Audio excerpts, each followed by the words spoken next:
Bonjour à tous, ça me fait plaisir de vous voir ici rassemblés à votre événement annuel, votre congrès régional annuel. C'est le fun de voir le nombre d'associations, les membres, surtout après une longue pandémie, de pouvoir se retrouver ensemble. Je voudrais prendre le temps de vous parler, avant de vous présenter mon rapport 2022, de vous parler un peu de l'organisation. Au mois d'août, on a eu le départ de notre directeur général, Alain Cossette, qui a pris sa retraite. Il a fallu, comme organisation, le conseil d'administration, se revirer de bord. Et ça n'a pas été compliqué. On a demandé à Stéphanie Vanet de prendre l'intérim de la direction générale, qu'elle a accepté et que je peux vous dire qu'elle fait avec brio. Et maintenant, on travaille sur une analyse organisationnelle pour toujours s'assurer que notre fédération soit au top à type de fédération et encore meilleure. Ce que je peux vous dire, c'est que le processus est bien commencé, bien entrepris, et votre fédération restera, puis même, je vous dirais, elle va prendre des coches de plus pour être la fédération qui représente les chasseurs et pêcheurs du Québec. 2022 a été une année, pratiquement, il nous a donné l'impression d'être au ralenti. On a des plans de gestion qui sont passés dus, la gestion de l'orignal, le plan de gestion de l'orignal. On attend l'état des populations, les analyses, les données qu'on devrait avoir en début 2023. Mais il y a beaucoup de préoccupations qui sont sorties. On voit la baisse des cheptels. En 2022, ça a été une préoccupation. On a travaillé sur ces dossiers-là, dû à la tique, dû aux forêts, dû à du prélèvement excessif. Mais le dossier de l'orignal est un dossier encore très chaud. Le plan de gestion devrait arriver à terme sous peu. On attend des données du ministère. Puis soyez assurés qu'on se préoccupe, là, je pense au dossier de la véranderie. On est là, on s'en préoccupe, on surveille et on va intervenir au bon moment. Maintenant, notre serre de Virginie. La Fédération, en 2022, a été très préoccupée, tout comme vous, comme tous les chasseurs, de l'état de la population du chevreuil. On n'a pas encore les données, mais surtout du RTLB, du projet pilote expérimental. On a des grandes attentes, on a eu des promesses auprès du ministère. On est rendu au bout du temps.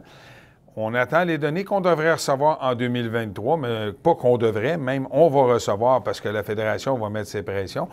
On a eu en cours d'année, par contre, une rencontre technique qui a été courte, mais quand même avec des données intéressantes qui nous faisaient croire qu'il y avait une possibilité qu'on se retrouve avec du RTLB dans plusieurs régions. Du même coup, on s'est assuré auprès du politique que le projet pilote dans la région où il est présentement, qu'il ne soit pas arrêté un an ou deux en attendant que les fonctionnaires prennent une décision. Donc, le projet pilote peut se continuer. On est très fiers de ça. La population, comme je l'ai dit, on n'est pas encore certain. On attend, mais il y a une note encourageante, je dirais, pour tous les chasseurs. On a réussi à démontrer aux municipalités, là, on pense au chevreuil de Longueuil, qu'un bon outil de gestion, ce sont les chasseurs. On est un bon outil de gestion de contrôle et je suis assuré qu'avec les années futures, on va pouvoir encore mieux participer, être partie prenante dans des décisions de protection de nos animaux, de nos chevreuils. Passons maintenant au petit gibier. Les populations de petits gibiers vont bien. On a un plan de gestion qui devrait sortir en 2023. Encore une fois, il y a une année 2022 très calme, comme tous les plans de gestion. Je vous disais tantôt, les plans de gestion, des élections, ça l'a supposément ralenti, mais je suis convaincu que nos fonctionnaires ont travaillé pareil, même s'il y avait des élections. Fait que on a des grandes attentes en 2023. On va rester à l'affût parce que le plan de gestion est pratiquement terminé et il y a des grandes avancées à l'intérieur. On va vous tenir au courant, c'est clair. Fait intéressant, c'est que le Service canadien de la faune a fait une approche envers nous pour nous demander de publiciser, de faire une demande à tous les chasseurs de sauvagines d'éviter, si possible, de tuer les femelles et les jeunes zédères à duvet. Pas que la population est problématique, mais dans d'autres secteurs, elle baisse. De ce que j'ai entendu, beaucoup de chasseurs ont participé, ont fait l'effort de faire attention et étaient très heureux de participer justement à cette conservation de l'espèce. Autre fait, il y a eu des dires et des communiqués, pas des communiqués, mais des sorties sur la grippe aviaire. même si ça concerne 2023, parce qu'on vient du comité Savagine, le comité d'oiseaux migrateurs, je m'excuse, je fais toujours l'erreur, s'est rencontré début janvier. On a eu un spécialiste au Service canadien de la faune qui est venu nous rencontrer pour nous rassurer que la grippe aviaire, c'était pas si répandu que ça auprès des oiseaux migrateurs et même pas répandu. Ça touche les fermes avicoles et c'est pas parce que quelques oies sont décédés pour eux que la grippe aviaire là, vient d'attaquer nos cheptels d'oiseaux migrateurs. Donc, pas lieu de s'inquiéter. Ça ne veut pas dire qu'il ne faut pas surveiller, mais pas lieu de s'inquiéter. Très bonne nouvelle pour tous les amateurs de sauvagine. En 2022, il n'y a pas eu beaucoup de dossiers administratifs, qu'on pourrait dire, avec le ministère pour des dossiers aquatiques, que ce soit la truite mouchetée, le tout l'a dit, peu importe les espèces, mais à titre de gibier, ça nous préoccupe quand même au bureau. Le conseil d'administration suit ça de près, mais il y a une espèce qu'on suit encore de plus près, le bar rayé. Le COSEPAC avait annoncé justement le retrait de la liste des espèces en péril, mais rebond, ils ont décidé de prendre une année supplémentaire avant de finalement le retirer complètement. En 2023, ça devrait être fait et on va revenir à la charge. On maintient même notre charge pour dire que sur le long du fleuve, il y a des prises énormément accidentelles qui se font de plus en plus. Donc, il y a une pêche sportive qui devrait avoir lieu et on espère avoir de bonnes nouvelles d'ici la fin de l'année pour que cette pêche soit enfin permise. Politique 2022, des élections. On a changé de ministère. On est rendu au ministère, puis là, pardonnez-moi, mais j'aimerais bien vous donner toutes les lettres, MELCCFP. Je pense que je l'ai eu. Ministère de l'Énergie, même pas de l'Énergie. En tout cas, on va oublier toute la nomenclature, mais la faune est rendue avec l'environnement. Ça nous a fait bien peur au début, mais je vous avouerai que présentement, on voit ça d'une note positive. C'est sûr que ça nous fait un peu peur avec l'environnement, mais on a déjà eu des rencontres avec le ministre Charette, avec aussi le conseiller politique. Puis, bon, dans la vie, il faut être positif. Je vois ça quand même d'un bon œil, ce qui s'en vient. L'écoute semble très bonne. On s'est bien positionné auprès du ministre. 2023, je vais être en mesure de vous en dire encore plus. Mais déjà, en partant, comme je vous dis, le ministre et le conseiller nous ont démontré une ouverture à notre fédération, à nos problématiques, à nos enjeux. Donc, attendons 2023 avant de faire des trop grands sourires, mais on est encouragé pour le futur jusqu'à là. Je viens de vous parler de la politique provinciale, mais il ne faut pas oublier la politique fédérale. Puis, on a eu quand même toute, je pourrais dire une tape sur le nez avec les amendements au projet C-21. C'est arrivé en fin d'année. On a tous fait le saut. Vous avez tous eu peur à lire la liste de tous les armes marquées et je ne veux pas qu'on s'arrête à la liste des armes. Il ne faut pas que ça touche aux chasseurs et à tous ceux qui détiennent des armes de façon légale, que ce soit les tireurs sportifs, que ce soit nous comme chasseurs. Donc, avec les autres des fédérations, nos partenaires, les fédérations des autres provinces, les gens du milieu de la faune, issus du milieu de la faune, en décembre, on a quand même réagi, on a mis une lettre à vous envoyer à tous vos députés fédéraux et continuer à le faire pour qu'on soit entendu, parce que cet amendement-là ne doit pas passer. C'est inacceptable que les chasseurs soient payent encore les frais d'une supposée, comment je pourrais vous dire, payent les frais d'une attente de gens pour bannir les armes à feu.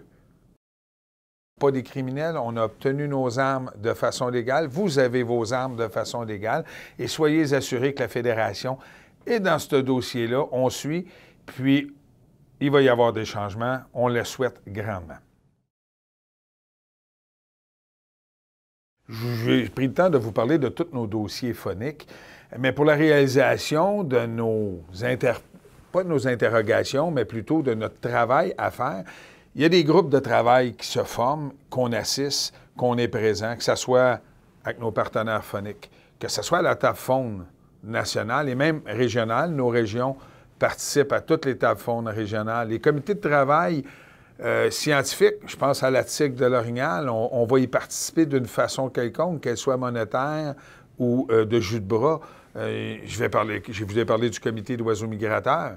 Bien, il y a la loi qui a été changée sur les règlements des oiseaux migrateurs parce qu'on le demande tout le temps. C'en est un autre comité de travail. Je vous ai parlé des chiens de sang, puis je vais vous en parler un petit peu plus présentement.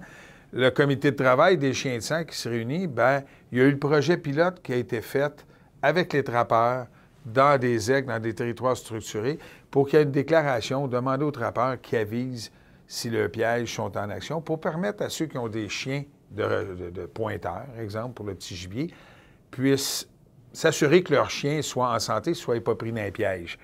On a aussi les chiens de sang, le projet pilote qui est commencé, première année. On travaille présentement, le comité de chiens va travailler sur l'élaboration d'une suite. Donc, tous les groupes de travail dans lesquels on participe sont de grande importance pour nous. On doit être présent, on s'assure d'y être. Un autre que je viens de penser, l'accessibilité au plan d'eau, on fait partie d'un collectif. Puis pourquoi qu'on fait partie d'un collectif? Parce qu'on croit sincèrement qu'en se réunissant ensemble, nos forces vont être beaucoup plus grandes. Puis je remercie tous ceux, là, je prends le temps de remercier tous les gens, bénévoles ou même employés qui ont participé, qui ont mis des heures et qui vont mettre encore des heures à la réalisation de ces comités-là et de ces groupes très importants pour nourrir notre fédération, puis défendre et débattre nos points de vue auprès des instances politiques.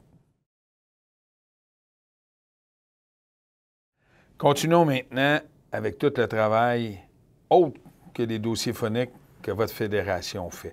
Mais là, j'en ai un peu trop, là. Je vais être obligé de m'enligner sur une feuille, là. Mais il y a beaucoup de travail autre qui est fait aussi au bureau.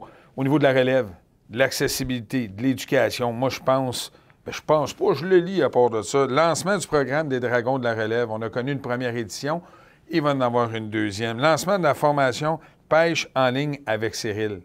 Des commentaires élogieux qu'on a eus là-dessus. Le premier rendez-vous chasse, pêche et piégeage qui a lieu à la base de plein air de Sainte-Foy. On espère que cette activité-là va revenir, puis on espère plus, elle va revenir, cette activité-là. La mise en place de l'infolette régionale. Je ne sais pas si les associations, vous avez pris le temps de la regarder. Prenez le temps. Puis si vous ne la recevez pas, dites-les à vos régions. C'est un outil qui a été créé par notre bureau qui donne des informations, une petite mine d'or bien intéressante, qui est vraiment dynamique en plus. Il y a eu des capsules qui ont continué à être tournées, de la mise en valeur des bénévoles. Hein, c'est de nous autres que ça parle dans cette capsule-là. Je trouve ça super génial. La mise à jour de l'application Zone Chasse. La campagne numérique qu'on a faite, tout ce qui est chasseurs généreux. Ça, il faut être très fier comme fédération. Hein. Puis je rappelle tout le temps, la fédération, c'est nous, c'est vous tous en région qui a amené des projets comme ça. Ça, c'est des gens du Bas-Saint-Laurent. Il faut doubler ça. Il faut tripler ça. Il y a des gens qui ont besoin de cette viande-là, puis 5-6 livres là, d'un orignal, là, c'est pas si pire que ça. Là. Et toute l'animation que notre bureau fait au niveau du blog, des réseaux sociaux. Beau travail au bureau. Je les remercie tous en passant. C'est des gens de cœur. On a 14 employés. On a une équipe qui a grossi un petit peu.